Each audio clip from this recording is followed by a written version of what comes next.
Thank you so much for allowing me to join you today and inviting me to be a part of this conversation. I did have a chance to hear that question, and I couldn't have been more excited. Often when you do these talks, you're always at the mercy of what comes before you. In that previous session, I was having tears in my eyes. Probably wasn't a good outcome of having a great session before you, but having the chance to hear a question that pointed exactly to the point of my talk was a wonderful, fortuitous event. As was said, my name's Kiersten. I head the Washington, D.C. office of Futures Without Violence. We used to be the Family Violence Prevention Fund. And my job and my passion is ending violence against women and children. And I do that work, and I believe in that work because I think that if you end violence against women, you're going to largely end violence against children. And that if you end violence against children, you're going to largely end violence against women. And if you do both those things, you're going to end violence everywhere. And that's why I do the work that I do. But what's been very interesting, and I'm going to share a little bit of my own personal story, as well as some things I've learned through my work, is that doing that work and this journey has led me to be more than anything an advocate for boys and how we raise our boys and what we teach them. And so I'm going to tell you a little bit again about that journey and some things that I've learned and some things that, I'll be honest, that might spark some conversation. I was so excited about this topic because women in power is something I think about a lot. And so it was harder more than anything to narrow down my talk than to think about what I said. But I chose this topic because I think for the purpose of these events, it will get us into some interesting conversations. So like one of the previous speakers we already heard, I was a only child raised by a single mom, not necessarily by choice. But because of that experience, I am who I am, and I love who I am. And I was surrounded my entire life by strong working women. My mother never would have, I don't think, described herself as a young feminist activist. But my entire childhood was built around women who worked, women who were strong, women who loved their kids and took care of their kids. My teachers were all women. My horse trainer and my dance teacher, while I had to work jobs to have those opportunities, I saw every day women who found their passion and developed their own business and ran their lives according to what they loved to do. Even my science teachers in high school were almost entirely women. And so I came out of childhood very blessed, but completely of the belief that there were no barriers in my life. And I grew up in that generation that already thought we'd won the right for our equality. And so, as many of you, and I'm already starting to see some smiles, I came to college, into working life, and it was a jarring experience. Because I really say, I even have this memory of being on the airplane and having this Ms. magazine available to me, and it was a story about why we need the ERA. And I read that story, I'm like, we don't need the ERA? You know, like, come on. That's so old, you know, right? I thought if you need a bunch of men to tell you you're equal, then you've already lost the battle, right? Because I grew up in that era, completely unaware, but wholly benefiting from the fights of the previous generation. And so I walk and I said, oh, we've solved this problem. I was ready to take the world.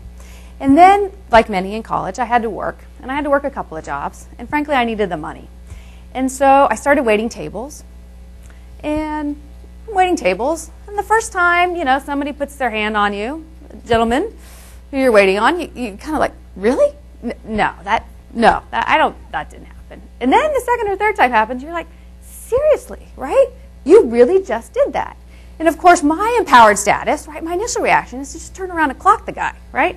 And I work at Futures Without Violence now, but, you know, I didn't then. And so that was my initial reaction.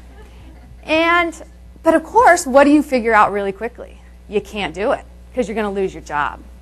And if you lose your job, you lose your money, right? And all of a sudden, that first wave of, oh, what happens if I fight back? You know, maybe this world that I was hearing about, maybe it really is out there. And like, okay, well, that's just an isolated incident. And then, you know, I start to see, I temp back at home in between, you know, for summer breaks and over Christmas break, etc.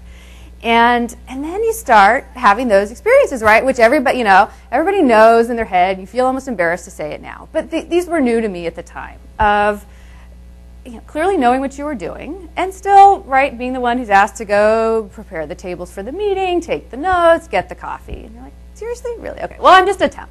You know, this isn't going to be my career. And then I had a job experience where I don't know if people remember this, but I knew how to do Lotus 1, 2, 3. And so I went, and this was the precursor to Excel, right? And I was honest in when I was filling out my forms for being a temp that I knew it basically, but I wasn't an expert at it. And so I was trying to find a job. And so I took this job, I went to the temp agency and I said, I can do these skills. And they sent me out on this job. And I was like, why do they need me for this job? Because they only needed really basic 1, 2, 3. But that was one of the big requirements. And the temp agency said, well, we've sent other people out there who have more Lotus experience, but they keep sending them back. I said, oh, right, that should have set the alarm bells off. But I needed a job. So I said, okay. And it paid well relative to temp jobs. So I head on out there. And I realized, okay, I'm the only woman in this. It's a warehouse job. I'm the only woman.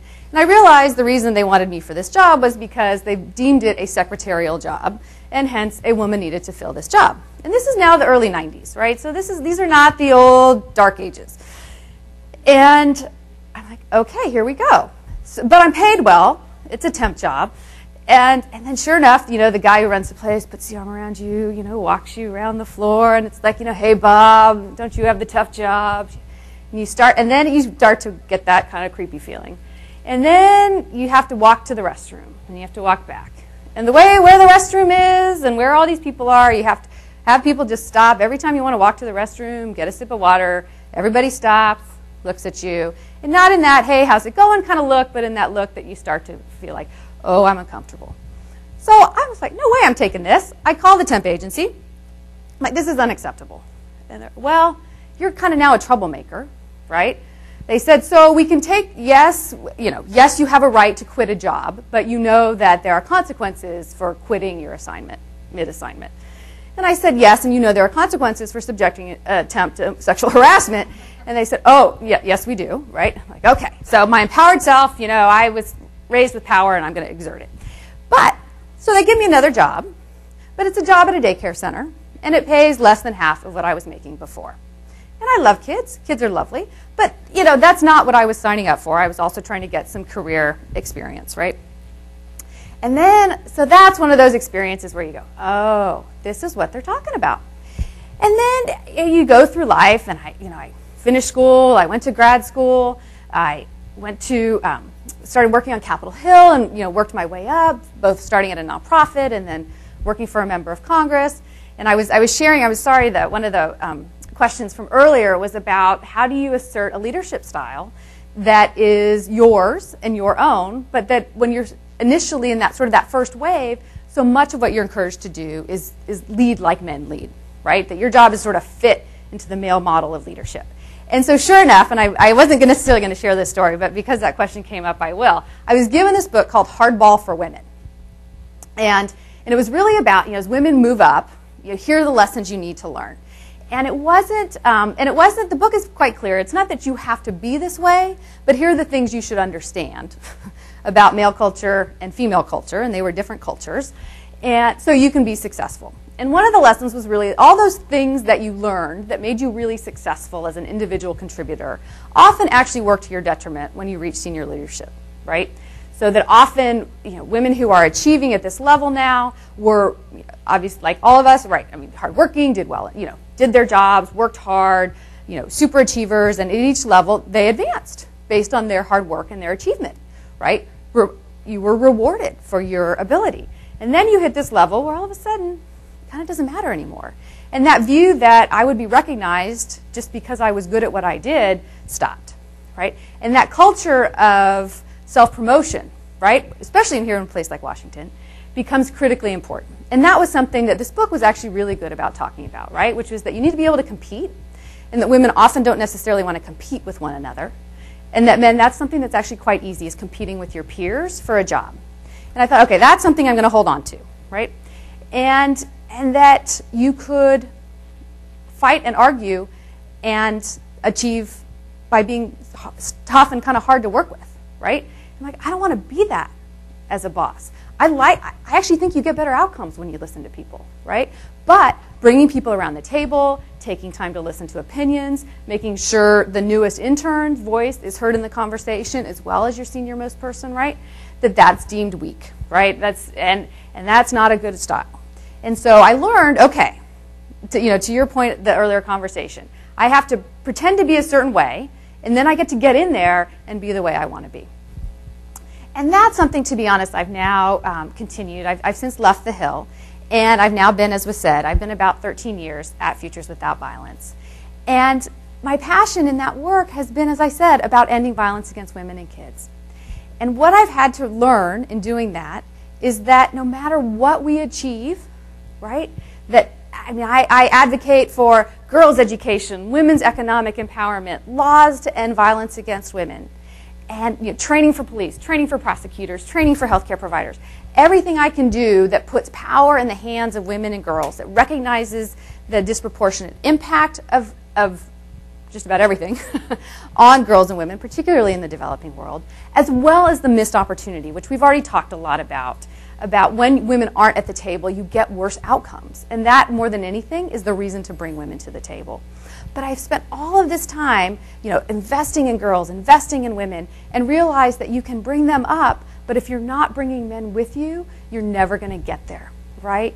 And I was really pleased to be at SAIS because as I was preparing for this talk, I was reminded of a talk that I did at SAIS a few years ago, and it really was about engaging men and boys in ending gender-based violence. And this young woman who was returning from being a Peace Corps volunteer, I want to say Molly, I'm not positive it was Molly, and she was doing a girls' education project. And she actually came up and she said, thank you so much for saying that, because I actually have reached this point of feeling that it is almost immoral. And I hadn't gone there myself yet, but she said it's almost immoral to give girls in these places a vision of what is possible and then bring them back to a place where nothing else has changed, right? Where their parents haven't changed, their brothers haven't changed, their teachers haven't changed, their governments haven't changed, that nothing in their culture has changed. And to put so much weight on them to be the change agents is actually unfair. And I have to be honest, that's really challenging for me. And I think probably for all of us in this room. We come here because we believe in that power, especially Western women, right? We recognize how much opportunity we've been given and that it is part of our responsibility to go fight for that for others and to give them, to share with them, to embolden them and help bring places where there are lots of resources to places where there are not. But what I've come to realize is that in doing so, we need to also bring up the men and change the culture of men. And so my organization, we did our own research. And to be honest, the violence against movement here in the United States, I think has also started to reach this place. And I think we have some good lessons to learn, both about the need to do it, but also the how to do it. So we did, my organization, we did some research again, maybe going back about 10 years now. And of course, what we realized is that as a prevention-focused organization, we said, okay, how do we prevent violence against women and kids? And we keep moving upstream. And every time you sort of move upstream to prevention of violence, you realize, oh, this is about, you have to say it out loud, men's violence against women and children. And it's not to say that there aren't women who are violent. There are. It's not to say that every woman is a saint. I know that definitely not to be true, beginning with myself. But the bulk of violence committed against men and against women and children, and frankly other men as well, which is I think the other key component, which we'll talk a little bit about, is still about men. However, most men are not violent to their wives, to their girlfriends, to their children. But where are they in this conversation, right? And so what we have both done is not been willing to sort of call out, this isn't a violence against women and children. This isn't a problem of women and children. This is a problem of men's violence against women and children. And if you're ever looking for folks who do, I think, an excellent job of talking about this, I would really reference the work of Jackson Katz here in the U.S., an organization called Promundo, based in Brazil, but that's also doing some work here in the U.S. as well. So we need to call it out as this is about men's violence. But what we also need to call out is that most men aren't violent, and we need to get them engaged in this movement. Right? We need to get them to see that they have a place. We need to invite, what we say is we need to invite them to the conversation, not just indict them. Okay? So we need to get men involved. We need to show them how to get involved, which is the other key piece. So my organization, I said, we did a little research, and we'd come to this awareness that really we need to change men's behavior from the perpetrator level, but then mostly we need to ask men to help us change a culture that still teaches men and boys that violence against women is okay. Okay? So how do we change the culture? Because in the end, that's what we need to do. There are not enough services, and there never will be, my job is to lobby my government to increase resources, and no matter, I'd like to think I'm lovely and wonderful at what I do, but there will still never that way be enough resources to help every woman and child who's being beaten, raped, or killed, and their families, right? So we need to change the culture, and we need to enlist a lot more allies in this work. So we did some research. We said, okay, men, what are you going to do about this problem? A, do you know about the problem? And most men did, right? And then what we also realized in our research was that all of our message were talking to women. Like, we had been really good at talking to women about domestic violence, and we have been really lousy at talking to men about it, other than to say don't do it, which isn't always terribly helpful. And so we said, okay, the how, right? That's what we got to get to, which is the how. And so, the initial question is, what would you do? And we gave men an option. And the fact is, most men, the first thing they would do if they heard that someone they loved was a victim of domestic violence is they'd go beat up the guy. And we said, okay, that's really not the solution that we're looking for. Again, first and foremost, we view ourselves as a social justice organization dedicated to ending violence globally, right? So I'm going to go beat him up is not the solution that we're looking for in the family or in the world. And so we said, okay, well, what are some other things that men already feel comfortable doing, right? Because the work it's about change, but it's also about meeting people where they are, right? We don't have to expect every man to be this perfect, gender equitable, he's doing the dishes, changing all the diapers, from day one, okay? It's okay to say, let's meet him where he is and move him a little bit and engage him in our effort. And so the thing that we did find that most men were very willing to do, and frankly felt very comfortable doing and felt was within their role, was to speak to other men and boys, right? So men felt very comfortable being leaders, role models, mentors, as dads, as coaches, as uncles, as big brothers, as guys in the neighborhood, right? And it cut across class, it cut across race, right? Men felt like they had a job to help other young men and boys come up. And so we said, okay, we're going to tap into that. And then we did research on where do men and boys, and really we're now kind of focusing at boys, because one of the other things that we learned is that men are very uncomfortable, generally, all generalizations, confronting other men. They didn't necessarily view it as their place to really go after a guy, and if they were, it was only going to be in the most extreme circumstances, right? It wasn't going to be for kind of things he said on the basketball court. So, but they would do those kinds of things with younger men and boys. We said, okay, we'll start there. And so what we did is we developed this program called Coaching Boys into Men, because it tapped into this comfort level that many men already had, and a role and responsibility they felt they already had to lead and train educate, mold the next generation. And we got the 2-for-1, right? Because you get to have the conversation with the men in a way that they're really comfortable having it. And you get the benefit, the secondary benefit of the prevention, right? Of how do we change the norms? How do we bring up the next generation of boys to also share these more gender equitable norms, but also quite simply don't hit, don't beat and rape. That's a good enough message for us, right? We can get there, and we don't have to fix everything. We don't have to change every norm. We can start there. And that's, I think, another lesson learned is go in steps. It's okay. You don't have to get everything at once. And if we got that, it'd be really good. Like we'll take that. So this Coaching Boys into Men program, I'm thrilled to say, has just been a wonderful success because, and we actually, in the world, previous colleague from McKinsey & Company, I was like, okay, they'll be pleased to know we've got lots of evidence-based solutions. It's been evaluated, randomized controlled trial. We have the data that shows that this is a model that works. We've also had a chance to test it out in Mumbai, India.